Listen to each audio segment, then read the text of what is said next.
you look for? And somebody that you ask for advice, what are things that you look for? Do you just ask anybody? What are some things? Yeah, someone who, yeah, exactly, right? The Rehoboam type. Whatever I want to hear, if they'll tell me it, right? We laugh about that, but that is something we do, isn't it? We're a little unsure about something, and maybe we do it subconsciously, but this person will tell me something I might like. What do you look for? Knowledgeable, right? Good. Someone who's knowledgeable. What else? Experience and wisdom. Experience, wisdom, good. So age might play a factor, right? I mean, they don't have to be older, but we might look for that just because it's a kind of more likely, higher percentage, right? That they might have some wisdom and experience. What else do you look for? A trusting person? Someone you trustworthy, someone you trust? I mean, both are probably true, but especially someone who's proven to be trustworthy to you. Good. Daryl? Maybe someone who's proven to be successful in that arena, whatever advice you're looking for. Yeah, absolutely. Yeah, someone and that part of it becomes why confession and vulnerability is so important in the church, right? Because sometimes we think that some people in this church haven't been through anything, right? And maybe you guys think I've never been through anything because I haven't confessed enough. You know what I mean? And so sometimes we need advice in these areas that we think I'm the only person that's ever gone through this in this community. And then maybe we have the courage and, finally get up the nerve to speak, and then we realize all these other people start saying, oh, I've been through that too. And you're like, man, I wish I knew this, And I'm not saying this to harp on anybody, I'm just saying that is something we look for. Someone that's been successful either conquering something that we are struggling with, or someone who's just been successful in this area of their life, how they handle their family or their business or whatnot, But yeah, sharing those things becomes the avenue by which we know who to look for and ask for advice, right? That's a really good point. What else? What else do we look for in somebody we go to for advice? Let me ask this. When do you generally ask for advice? I'm just kind of fishing here. I don't know if there's any great answers to this question, but I just thought this was an interesting question as I thought about it. Are you someone who asks for advice often? Do you rarely ask for advice? If you rarely ask for advice, can you think of some times where you really desperately needed it? So or when you were desperately seeking it, rather? When do you generally ask for advice? Or when do you think people generally ask for advice, maybe? Go ahead, Rick. It's too late. Yeah, sometimes, right? It's too late. A lot of times it's too late. Why? Again, the whole my son thing in Proverbs. He's writing to his kids. Get this early. The earlier you get this, the better, right? Yeah, too late. Kathy? It's usually when you're having some trouble. Yeah. In some area. Yeah. Sometimes advice and counsel kind of go hand in hand with our prayer life, right? We'll pray the most ardently, the most passionately when things are wrong, and we won't have then things go right again. We're like, oh, I have figured it out. We forget all the people that helped us, all the advice we got. We forget all the prayers we put up to God and how much He carried us through. And we think, times we go, we're like, oh, I've got my life together. I kind of picked myself up on my bootstraps, didn't I? So yeah, when things are hard, go ahead, Adam. You're about to make a major decision or a life-changing decision. Yeah.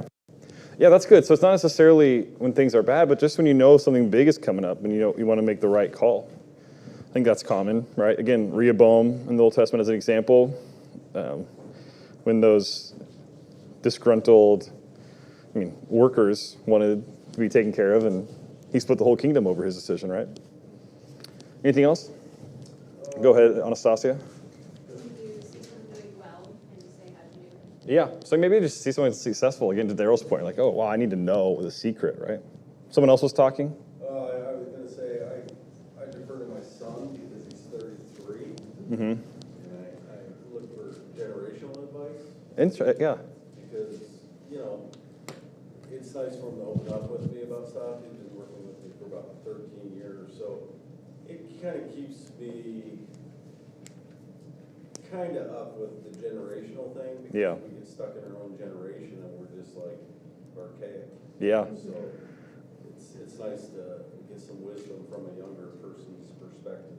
I love that. I don't hear that very often, I feel like. And I think there's such a beauty to the cross-generational conversations about life issues and about how we get by and what's important to us. And I love that you ask downwards. Sometimes that, we don't always think to do that. I think that's a really powerful and it's a beautiful thing.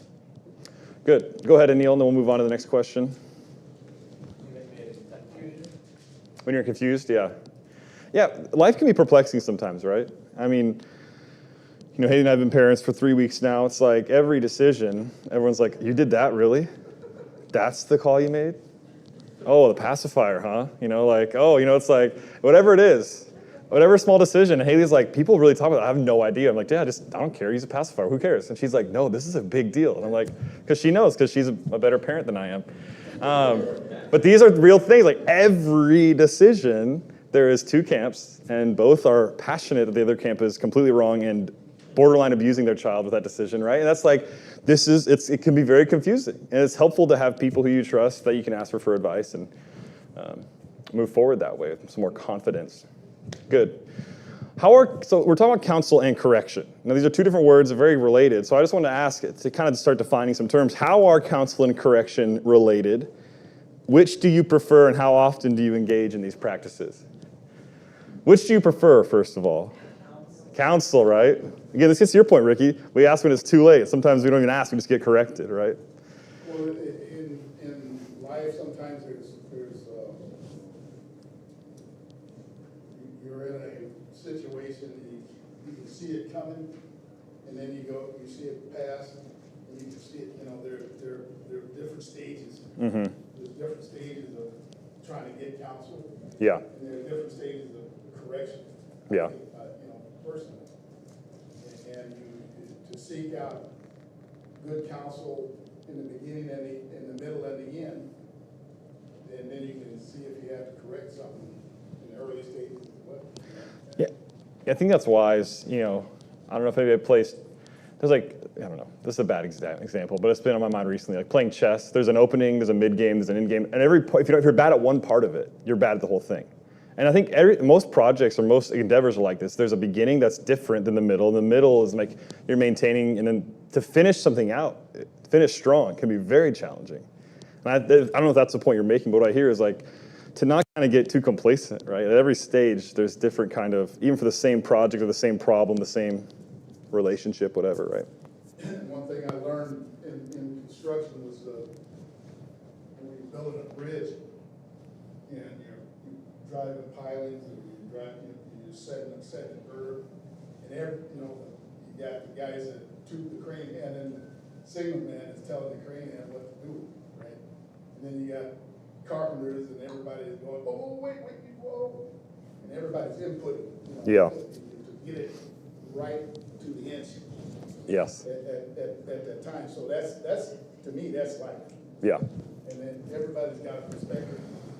And if you've got a good wife, that perspective, that feminine, that the gender, that gender is huge. Yeah. Yes. The difference. Yeah. Yeah. There's all facets in it. Yeah. I think that's a good point. Les? Well, counsel and correction to me are related in terms of their advice, Mm-hmm. but their advice at different times. Yeah. Correction is something's gone wrong, or someone's not acting right, or you're trying to correct them. Where counsel could be done as, just as a wise, giving you wisdom on how maybe you should react and so forth, Yeah. rather than trying to correct them and discipline them. You can use the word discipline for both of those, but Yeah. I look at them as advice at different times. Yeah, I think that's a good way to look at this. And that's why they feel different, right? Correction sometimes probably always has a little bit of guilt in it. Maybe sometimes, unfortunately, also has some shame to go along with it, right? The difference between guilt and shame is guilt is I did something wrong, and shame is I am wrong, right? Those are kind of, I think, easy ways to think of those things. Shame is almost never helpful. Guilt is sometimes right to feel. You have done something wrong. We've all done something wrong, and you need to feel that. You can't just be like, oh, everything's good. But shame almost always, and maybe always, I would say, is not helpful. But to your point, so correction comes along with these negative emotions, and because it's after the fact, we've already messed up, and then someone else has to talk to us about it, and we have to relive it, and it's just painful. And that's why counsel is why Proverbs holds counsel in such high regard, is because there's a whole lot less pain if you can take wisdom and counsel ahead of time. So I think the obvious question, what we prefer, I just wanted to put that in there. That's just funny to think about. But how often do you engage in these practices? I want to put this as general as possible. Some people, I think, are great at asking for advice, maybe even asking for correction. Some people seem to be great at giving advice and giving correction. Sometimes not asked for, right? So on both sides, do you feel like you engage in these practices enough? Do you feel like that's something you do, like, if you do well, how do you do it? Or like, what do you think? Or just maybe talk about hypothetically, do you think we engage in these practices enough?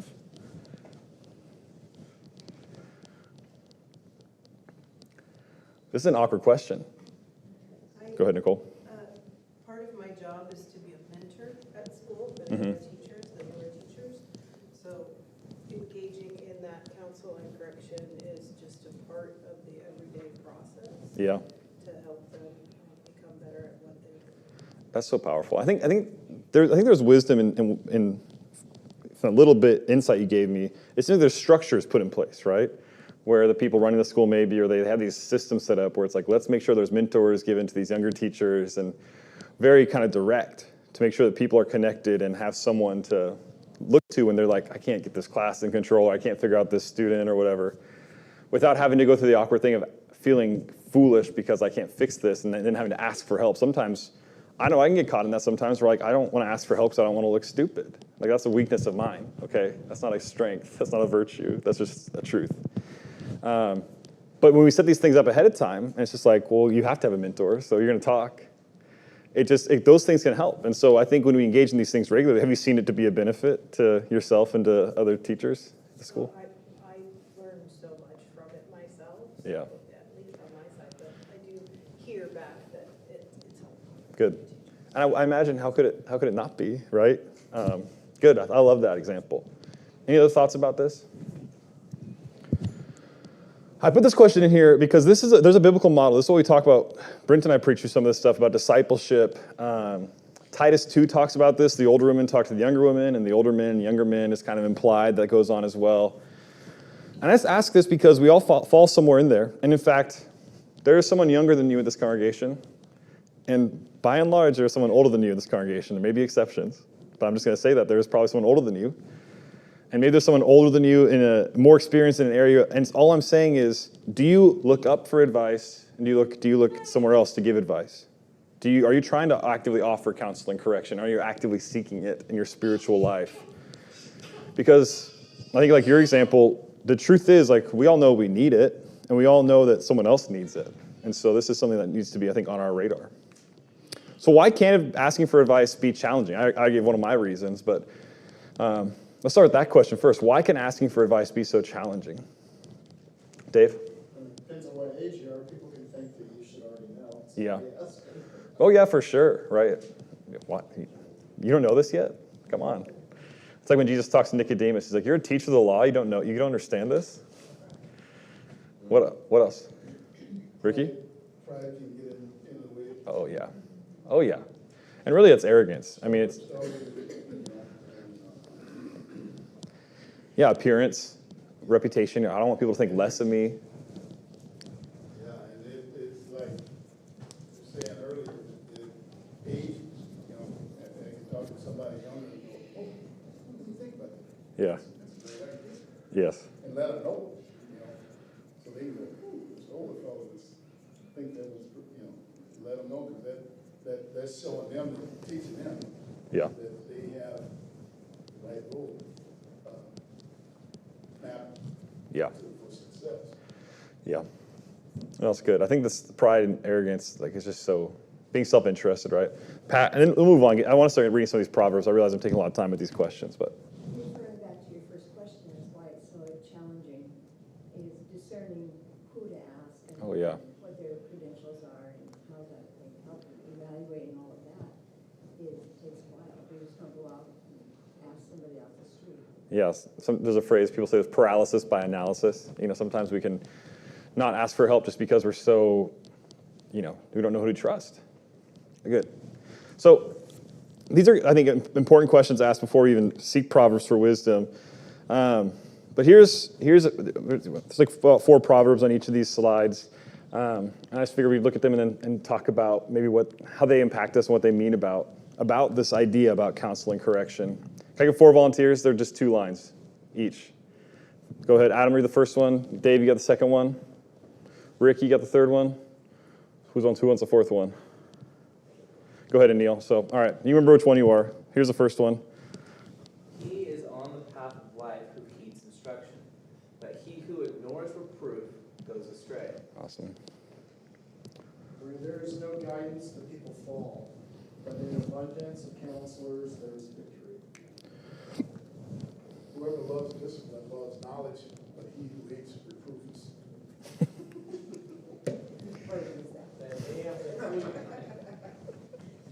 They have a fool is right in his own eyes, but the wise man is fully sensitive.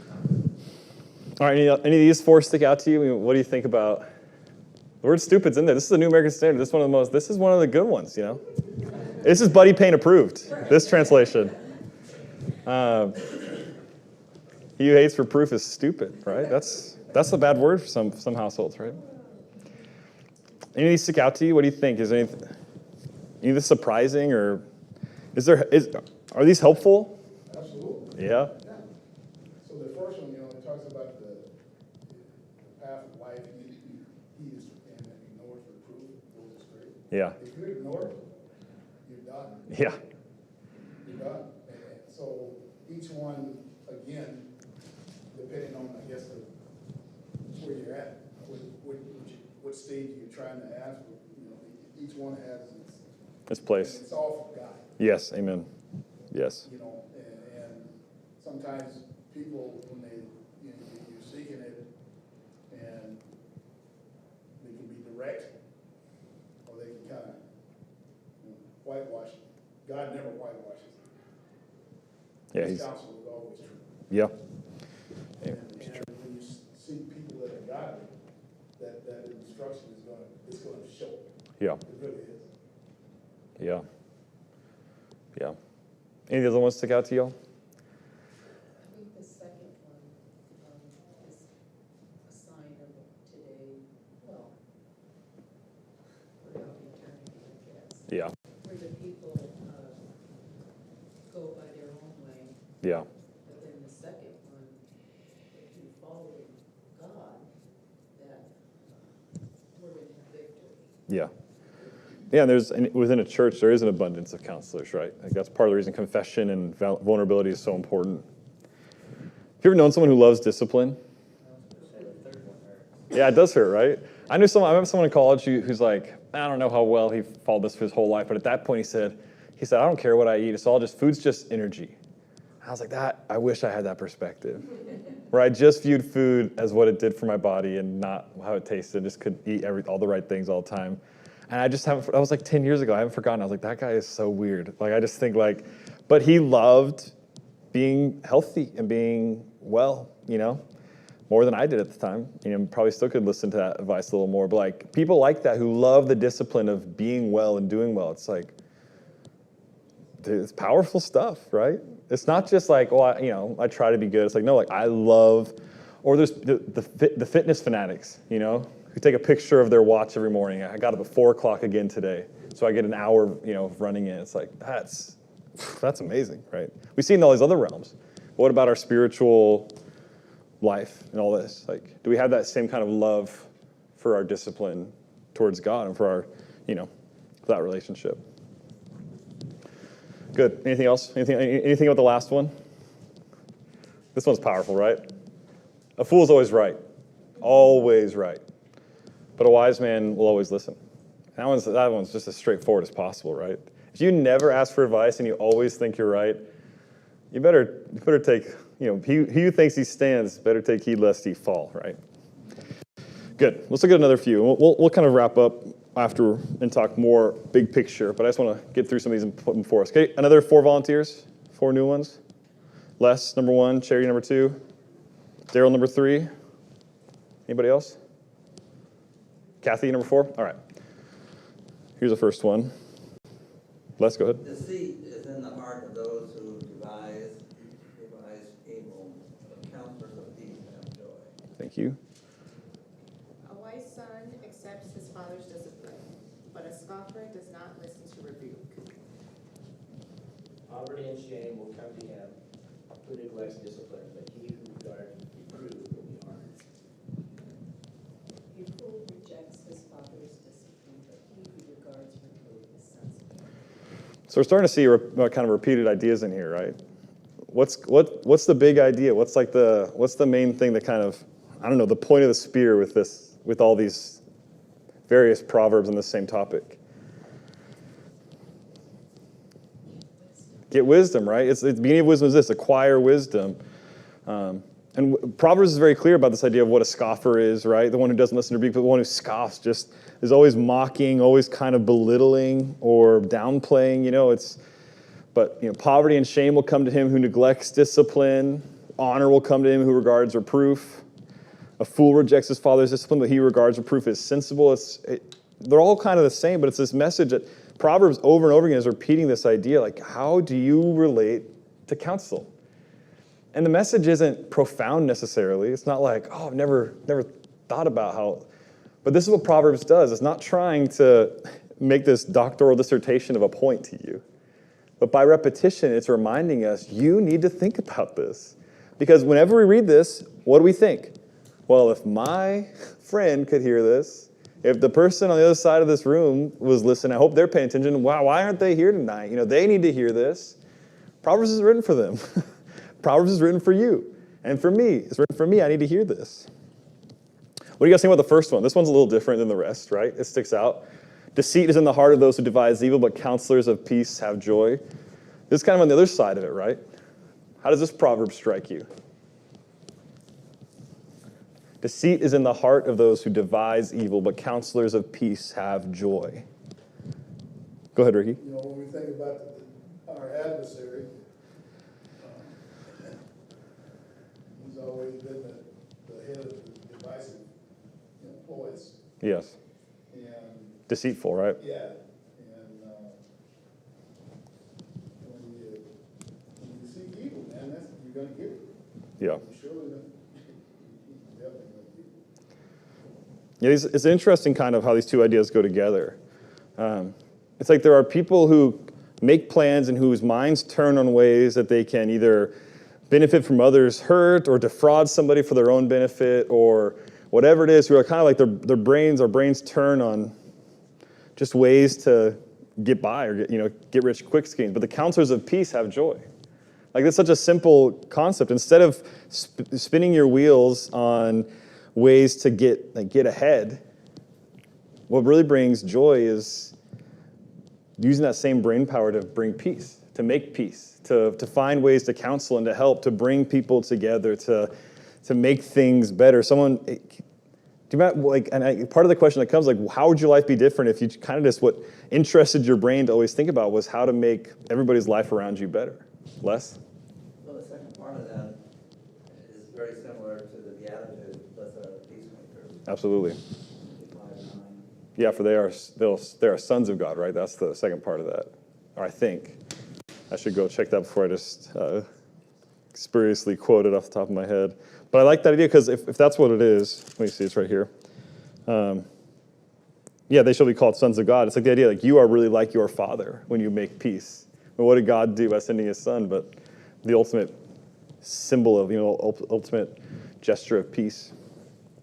Yeah, and I think sometimes, just to really belabor this point, this idea, it's the other side of it. Instead of getting counsel and listening to it, it's why aren't we involved more in trying to help things that aren't right be right? Sometimes I think it's easy for Christians for us to take all the wisdom and think, okay, this is for me. Proverbs is so that I'll spend my money better, have a better family. But sometimes Proverbs is saying, hey, are you helping other people? Like, how active are you involved in using the gifts God's given you, His wisdom that He's given us all freely? How active are you in using that for the benefit of those around you? That's a gut check, isn't it? It's like, oh, wow. I guess there's an expectation that it's not just for me. I'm not just doing this. This isn't like Proverbs is Solomon's way to have just a happy life. It's how to live in a way that is really beneficial to everybody. And it brings joy, by the way, which is a benefit. Good. Can I get 2 volunteers for this slide? These are 2 longer ones. Cass, I call on you? You happy to? Adam, can you read again? Cass, you got the first one, Adam the second one. Grievous punishment is for him who forsakes the way. He who hates reproof will die. Sheol and Abaddon lie open before the Lord. How much more the hearts of men? A scoffer does not love the one who reproves him. He will not go to the wise. Thank you. Adam? He whose ear listens to the life-giving reproof will dwell among the wise. He who neglects discipline despises himself, but he who listens to reproof acquires understanding. Awesome. Thank you, guys. Yeah, this first one's interesting. I was just going to put verse 10 and verse 12 in, because the middle one is not necessarily right on with these other two, right? But it seemed like that they all three go together. If verse 10 and verse 12 go together, then I imagine the middle one went together. Do you think these three go together? This idea, the one who forsakes the way, who hates reproof, is not going to go well. The scoffer does not love the one who reproves him. In the middle of this is death, the afterlife, Sheol, and a bad and lie open before the Lord. How much more the hearts of men? Why do you think this might be in the middle of this section about how we listen to reproof or counsel? Do you think it belongs there? Are these just random, or do you think how do you think that instructs the other two proverbs around it? Any thoughts? This is a hard reminder, right? It's like, again, that song, Julian talks about it a lot, the all-seeing eye. There's an all-seeing eye watching us, that old hymn. But this is, sometimes some of us need this reminder, don't we? That the omnipresence, the fact that God is everywhere, means that he knows my heart. And the way I'm living, the way that I'm thinking about other people, the way I'm even interacting with, even if I think no one knows, someone corrected me and I act respectful when they did it, but deep down I'm seething and mad, It's like, you're not fooling anybody. God knows your heart is open to God. So who do you think? Do you think you're gonna trick somebody and make it find your way out of this? I don't know. That's where my mind goes with this. Any other thoughts about that proverb? Good. Anything else about these two? We're kind of seeing the same points again, right? Anything different strike you in this one, or anything is anything bubbling up as we talk about this? I see consequences. Consequences, especially in the first one, right? Grievous punishment. Or positive consequences in the second one, right? You'll live among the wise, dwell among the wise. Good, I think Proverbs is good about helping us see the end of where we're going, right? This path leads to this consequence, to this end. Is that kind of on the page you're on? Good. Ricky? I was thinking about he who has an ear or listening. I was thinking about Christ. He who has an ear to hear. Yeah. We all have ears, right? It was not the point physically. It's a point about, would you listen to this? Good. Listen, I know this is repetitive, and sometimes looking at Proverbs topically, it does feel repetitive, but there's something about the force of if you collect all of the Proverbs through a book about this same idea, and then you read through the book of Proverbs and see it, it's just like this constant kind of grinding against my hard heart is the idea, right? It's like, hey, I'm not going to let you go on this one. Have you ever had someone who was really cared about, I had a freckle. I have a freckle on one of my eyes. My brother kept pestering me. He's like, that hasn't always been there. You need to get that checked out. And then a couple weeks later, you got that checked out yet? It's like constantly just, I finally got checked out. And of course, I was most excited just to tell him.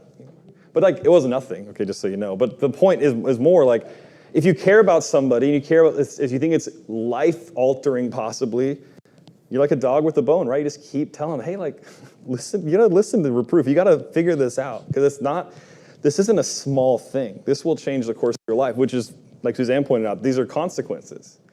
If you neglect discipline, basically you despise yourself. Think about that one. We've all seen that one to be true, right? Kathy? I think it's just like we as parents, we're always constantly reminding our children, or we were. Yeah. Always reminding them, do this, drive safe, do this, Yeah. don't do this. Yes. It's just a loving God reminding us. It's important. Yeah. That's why he keeps telling us over and over. Yeah. These are important things. You need to remember these. Yes.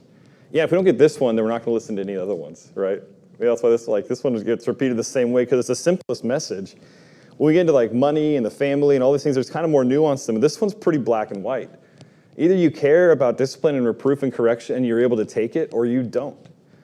But that doesn't change the fact that you really need to think about, think about the last time someone tried to give you counsel or correction. How did you handle it? Think about that. All right, let's move, read a few more. Okay, 4 more volunteers to read. Who wants to read this one? Go ahead, someone go ahead and read it. A plan in the heart of man is like deep water, but a man All right. Proverbs 20:18. Someone else want to take this one? Prepare plans by consultation and make war by wise guidance. Thank you, Lance. Proverbs 24:6. For by wise guidance you will wage war, and in abundance of counselors there is victory. One more. Oil and perfume make the heart glad, so man's counsel is sweet to his prayer. All right. That first one, I put it in there when I was preparing for these, like putting these together. And as I started preparing for this class, I started to question myself if this belonged with the rest. And I'll just ask it, do you think this fits with counsel and correction, this first proverb? Maybe the next time I teach this class, I'll take it out. But I just want to ask that first. Because something about it ticked off my brain when I saw it, and I put it in there. And then I came back the second time, and I was like, I don't know. But I kept it in because there's something about it to me that I thought was powerful, and I wanted to think about it. A plan in the heart of man is like deep water, but a man of understanding draws it out. Do you think this is someone else drawing the plan out of your heart? Do you think that a man of understanding draws it out of his own heart? Is there a place for counsel and correction in this process, you think? Go ahead. I think when you're talking to somebody that has wisdom, that's been through life stuff, it's like a river has continuous, continues to feed, continues to grow, and when you talk to them and after you're done, you go, yeah. You suck it all up. You bring it all in, and you try to be the best version of you. And this, for me, is like, I've talked to a lot of people. Lowell Williams is one that the counsel that he, is deep. Yeah. And when I got done, it was like, Yeah. It gave you some confidence and direction, enlightened. well, I don't know about confidence, but it definitely helps you think about decision making. Yeah. And who you need to counsel with. Absolutely. Les, and then Nicole. So often when we're involved in counseling or something like that, you wonder what is someone's motive. Mm-hmm. And that motive usually is deep down in their heart or something. Yeah. And you want to kind of draw it out, and a wise man can kind of draw that out of someone. Yeah. And see that. Yeah. I remember I worked for admissions a little bit when I was in college. And I don't know how I feel about this now, but I remember some of the advice we got was, the reason that someone would say they didn't want to come to the college, generally the first 5 reasons they gave you weren't the real reasons. This is what they say. This is the advice they gave us. And so you keep, you push and you kind of prod around those questions. And you ask, like, is that true? It's like, because here's the truth. Like, you get this could work out, or this could work out. But to your point, like, sometimes people don't even realize the real reasons sometimes I don't even realize the real reason I believe something until someone else who's wise says, do you really believe that? Like, is that true? And a person of understanding will be like, you don't really believe that, surely. Yeah, I think that's true. Nicole?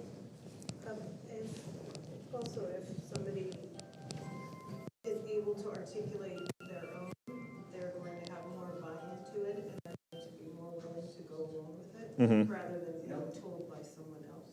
Yeah. Help to your own Wow, yeah. decision, then you're going to have, it's going to feel more confident and more able to follow through. Yeah, because it feels more authentic, right? Yeah, that's great. If someone can help you realize the best conclusion for yourself and draw you along to it so you come to it, it's way better than being given a solution, right? Good. Yeah, I like this. I'm going to keep this first proverb in here. I think it fits. You guys have convinced me.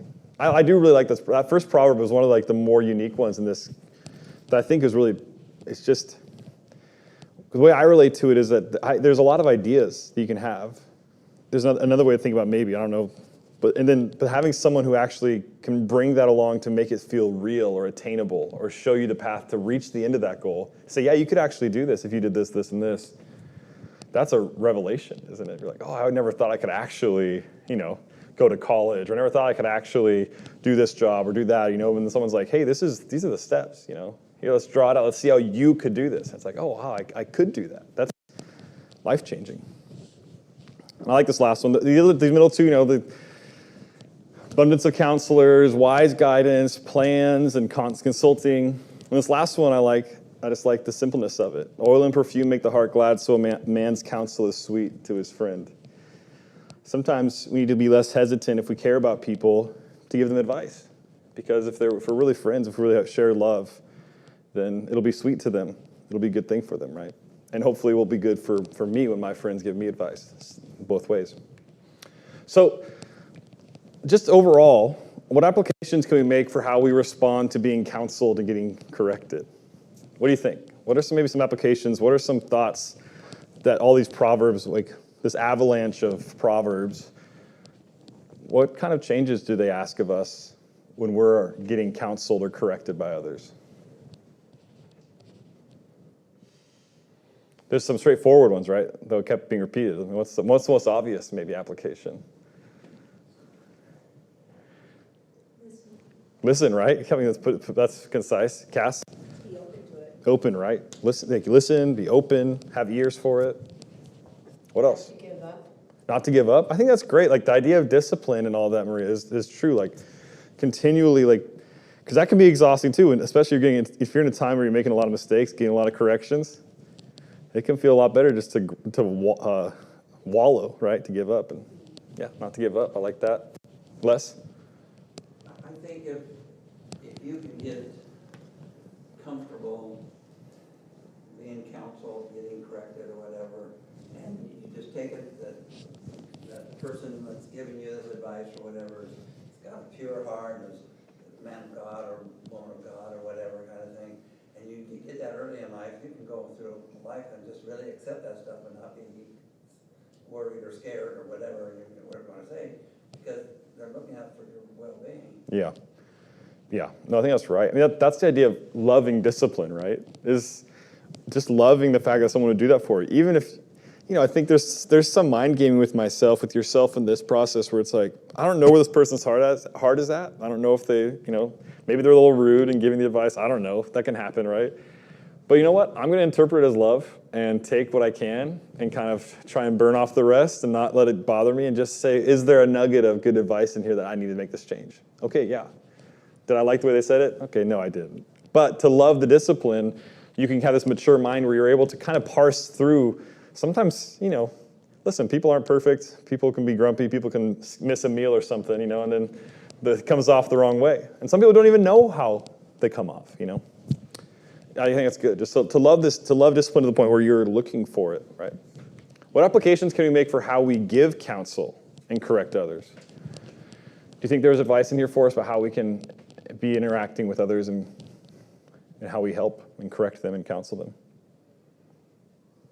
Make sure our advice is pure and for their betterment, so to speak. Yes. Don't come across, and sometimes it's just the words you use can be wrong. Yes. So be careful how you give advice. Yeah, amen. Good. Ricky? I know body language and how, if I'm talking to somebody, Christian or not, if they're coming off with a woo, air about them, I more tend to shun them. Even if they're spot on. Yeah. But if they, like I said,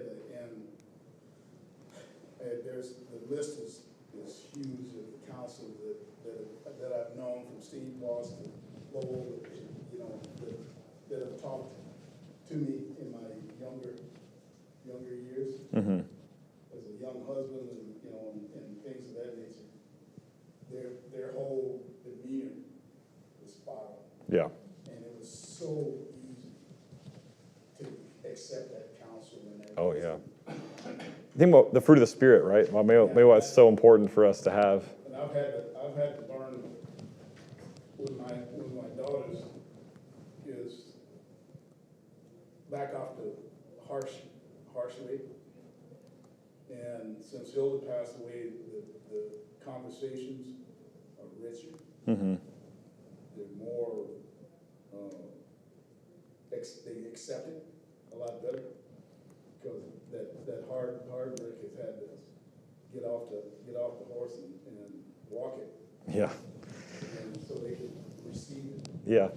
No, when we look at the Proverbs around anger and such, like a calm word turns away strife. Those things are in the Proverbs. That's so true. Good. We talked about this third question a lot already, I think. Why, how we take counsel and correction is so important. Just a final question. I know we don't have a ton of time, but what relationship do these concepts have with how God instructs us to love one another?